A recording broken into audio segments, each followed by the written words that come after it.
Record.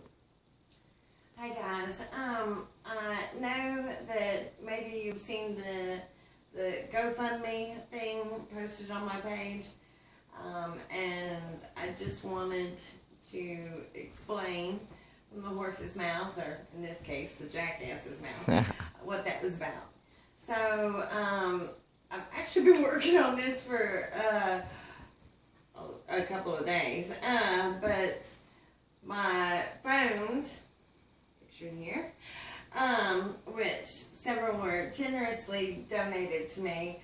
I fogged them all up and none of them are working, and yeah, my computers as well. So, after hours of working on this, I have ended up at Michelle's house, which is why I'm in a clean environment, and she is recording this message to you guys. It has been way too long, and I have definitely been wanting to have conversations with all of you, explaining what's going on. So many of you have sent me well wishes and texts checking on me, and I'm so sorry that I have been unable to get back to you, and this is me letting you guys know what's going on.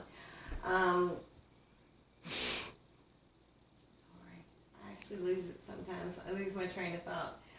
So the GoFundMe thing, I did not even know it was on Facebook for a day and a half, and I was gonna type out a message letting you all know, kind of explaining what's going on with that.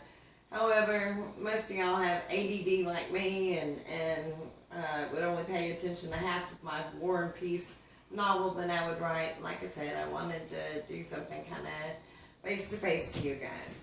So a day and a half later, after fighting all electronics known to man, I am gonna tell you a little bit about what's going on. It's been a long time since I've been on Facebook, mainly since my brain surgery, which was a success. Well, it was kind of a success. It was a success, but 90% of the meningiomas that people have, they get removed, they never come back. But we all know that, yeah, I'm a special case. So I got the 10%, which fell into a different class. I was grade 2, which meant that it comes back in 2 months to 2 years. So I did radiation in January of 2015, and unfortunately the radiation, my tumor was right here, and the radiation knocked out my pituitary gland, which is right behind here.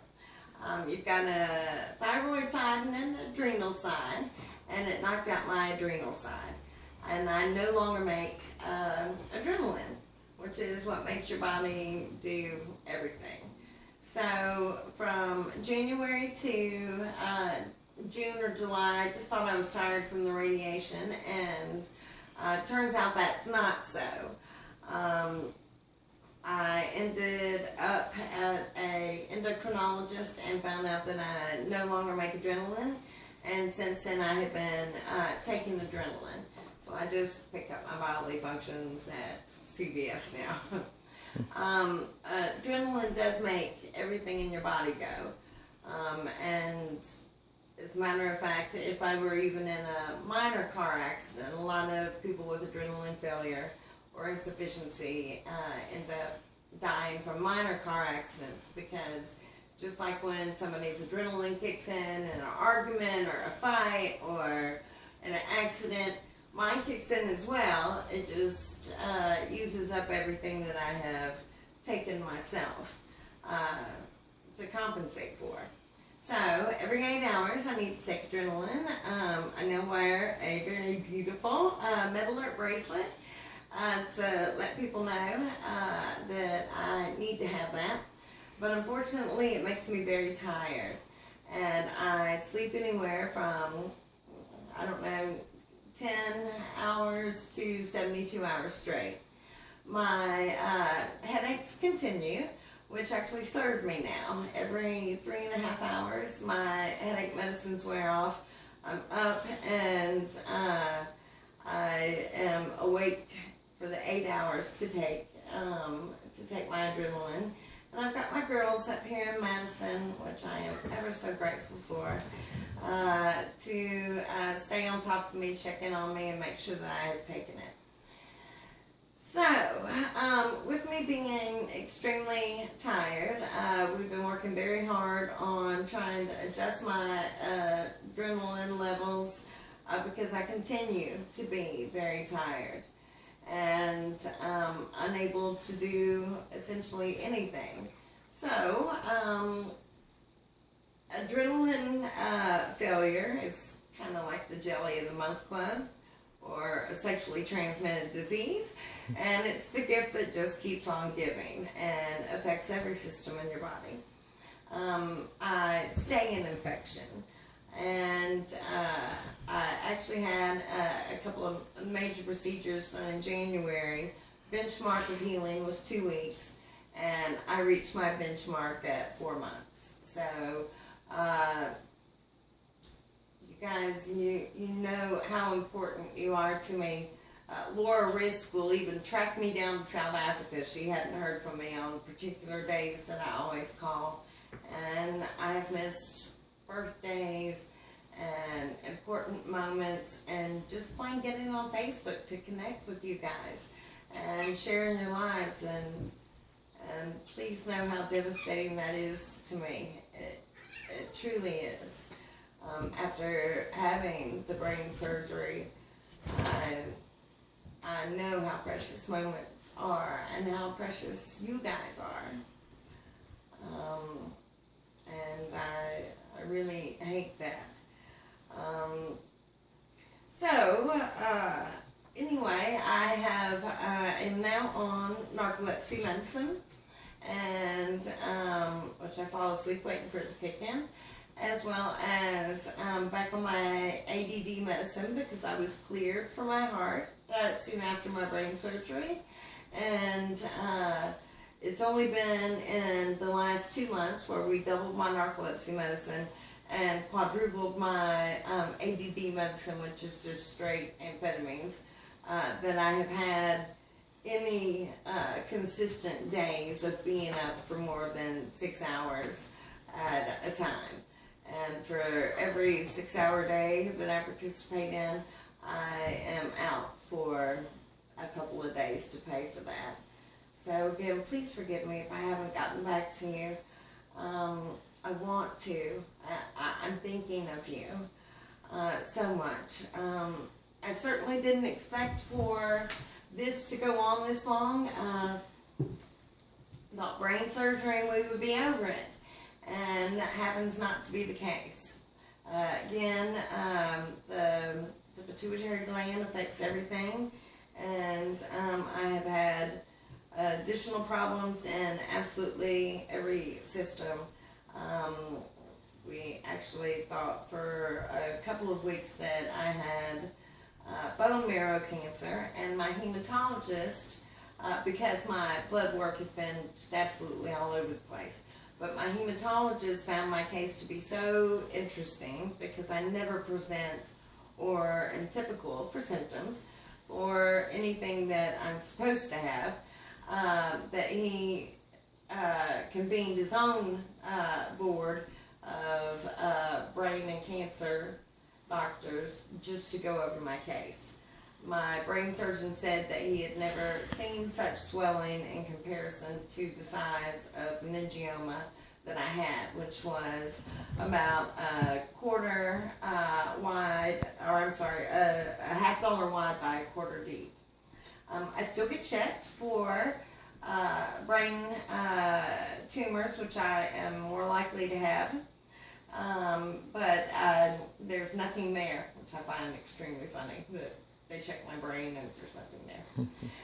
But it has led to other issues, and we recently checked by the way, I didn't have bone marrow cancer, just my levels were extremely off.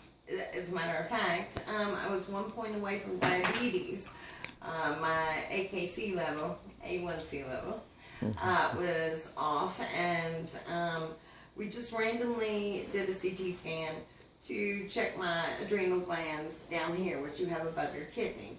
And at that point, we were just seeing how much my adrenal glands had shrunk, and they had not. They did not shrink.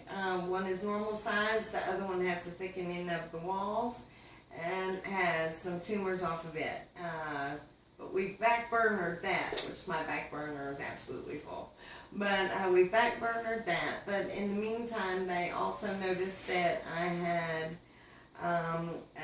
my aorta was calcified, which is your main vein. My aorta was calcified, and they sent me back to the heart doctor, who did an echocardiogram and a Holter monitor on me. And they found, I guess my ejection level was back in the danger range. And within 10 days of my first meeting of him, I did a TEE, which is where they scope you and put the scope down there to actually look at your heart, because they have found, non-related to the pituitary gland actually, that my heart valve doesn't close all the way. So I am regurgitating and sucking back in the blood into my heart.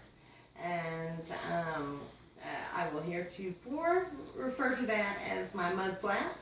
I was actually, after my 3-day of getting used to it, I was actually glad to hear it, because one of the major side effects of that is it would explain my heart failure, which I'm back in, and it would also explain the extreme fatigue, because after being on narcolepsy medicine and the amphetamines, seriously, I mean, I could power Studio 54 for a month now, and I'm still not awake. And so that would explain that. And I was very much so looking forward to getting the valve replacement surgery. I'm probably the only person on the planet looking forward to heart surgery. However, once they cut into your skull and peel your face down, yeah, everything else is just no big deal. But I am going tomorrow to find out the results of that particular test, because being atypical for absolutely everything, we did a definitive test last week, which was a metabolic stress test, and it did measure where my carbon dioxide and oxygen crossover, and that will be the definitive test on where I am on having surgery, because this valve regurgitation is a progressive disease. I will at some point have to have surgery. We just don't know when, and I'm hoping for soon, because I hear you feel better and better every day. Now we will get to why the Go Fund. Now that you know why I have not been returning texts, and quite honestly, between the phones and the computers, I can't answer a call, send a text, anything. It's getting pretty bad. Although I'm trying to consolidate all these, turn them back in for a phone that actually does work. If I have not responded on Facebook or on text or any of that, please just forgive me. Half of it is an electronics problem, and the rest of it is because I'm passed out.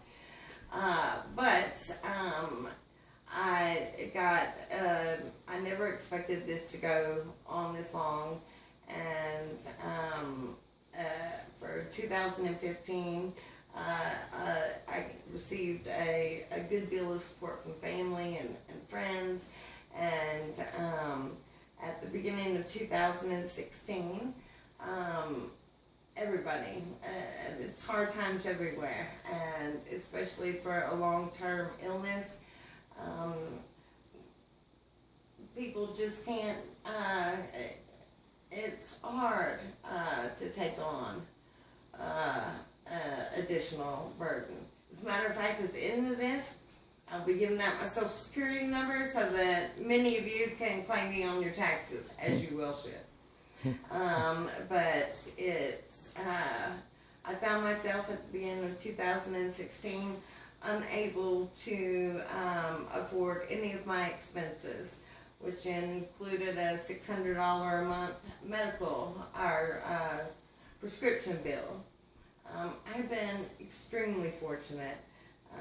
Many of you have sent me gift cards for my birthday and Christmas.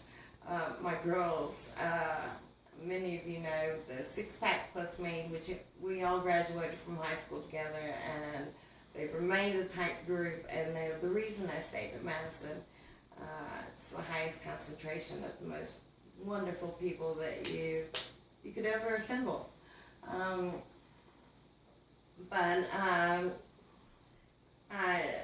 don't want to get political here. However, I do want to say this, that I've been fighting with Social Security for Medicaid, Medicare, whichever it was. That fight ended in January, where I was denied. But I am on the Obamacare program, and whether you are a fan or not, it is benefiting me a lot. I went from $600 a month out of pocket for prescriptions to a very small percentage of that. I was very fortunate that Norton's has covered just about all of my bills. You're looking at the $250,000 one for sure. But if you want to know who the government programs benefit, you're looking at her. I am who those programs benefit, and I am very lucky that here in Madison, not only the people who love me and take care of me on a daily basis, but there are private organizations which do help a couple of times out of the year, and I have been very, very fortunate in receiving help and assistance there. Y'all know me to be a prideful person, and even going through the divorce with Chan, I might have stayed on your couch or in your garage or something like that, but I always paid my way. And I find myself in difficult circumstances now, even with assistance, and it has fallen upon my girls. It indeed takes a village to raise a Stephanie, and y'all know that Michelle and I share some kitty kids together, and I will go outside and find litter and cat food and donations that way. There's so many people that bring me down meals, and people who pick up stuff on the way to check on me and refuse to take any kind of payment. People who work on my car for no charge. Everybody pitches in to take care of me, and I so appreciate it. I'm lucky. I live in a space that's actually about 16 by 16 studio apartment, which I adore. And my landlords are very kind and understanding people, and have understood that I have been unable to work and unable to pay my rent. So I am a little behind in that and in several other things. And as much as I am prideful and certainly don't want to be talking about money with you guys, the people who support me the most and on a daily basis felt the need to get together and do this GoFund for me. I'm sure the burden on them is great and has been great, and when they feel it's time to call in the troops, then it is time to call in the troops. We recently had that hurricane, that over 100 people were killed in Haiti. I was lucky to hear from my Charleston people that nobody suffered significant property damage and everybody's safe, and I'm so grateful for that. But there are people out there so less fortunate than myself, and if you want to donate, or if you donate to them, that is, they are in so much more need than I am. That is so true. I'm very fortunate, extremely fortunate. If you can and want to donate to this GoFundMe, thanks guys. I learned around my brain surgery to try to be gracious and accepting help instead of stubborn, which is very difficult for me. But thank you, and please know that if you don't donate, everybody's got so much going on, and kids and expenses and all that stuff. It is in no way a measure of our friendship, whether you donate or not, what you donate or not. It's not a measure of our friendship. Just as I hope that you understand that my not being able to be in touch with you as much as I would like, or at all sometimes, is in no way a measure of how much I'm thinking about you guys, loving you guys, and missing you guys. I could go on, and you know that I could. But for right now, I just wanted to sign on. I just wanted to sign on, let y'all know what was going on my page. Hear it directly from me, and to say thank you. Thank you for all of your prayers and well wishes, and if I have at all gotten to see you or start a text or receive a text, I'm lucky enough to know that that what's really important to me is the moments of y'all's life and of my life, and I get to share with you guys. And I'm working really hard to get back to that, because I'm missing it. I'm missing out on what's most important to me. And if you made it all the way to the end, I don't know, I wish I could send you like a peppermint or give you a gold star or something. Thanks for listening to me, Rainbow. Know that I love you, and I appreciate you, and I miss you, and I'll talk to you soon. Peace out.